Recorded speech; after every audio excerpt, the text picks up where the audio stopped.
Hello everyone, welcome back to the channel. In this video I'm going to walk you through an easy step-by-step guide on how to buy SRP on Kraken Pro.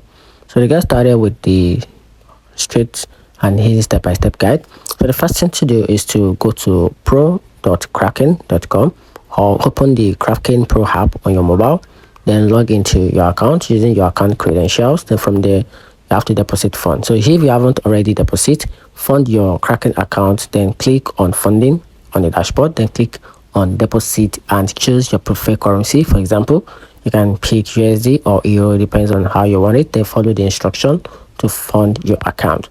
Then after that, you have to select the SRP trading pair.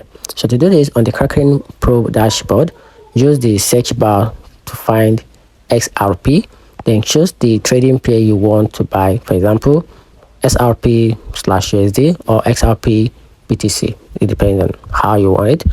Then from there, you have to open the order form. So on the right side of the screen, locate the order form, then choose your order type. For example, you can pick the market type, a limit type, or the stop type. Then from there, you have to choose your buy amount. So enter your amount of SRP you want to buy.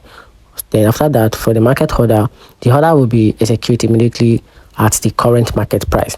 Then for limit order, you will set a price and your order will only be executed if SRP hits that price. Then after that, you have to double check the amount, then the price for limit order. Then after that, click on buy SRP to complete the transaction. And that's how you can simply buy XRP on Kraken Pro. Find the video helpful, turn on the notification button and subscribe for more.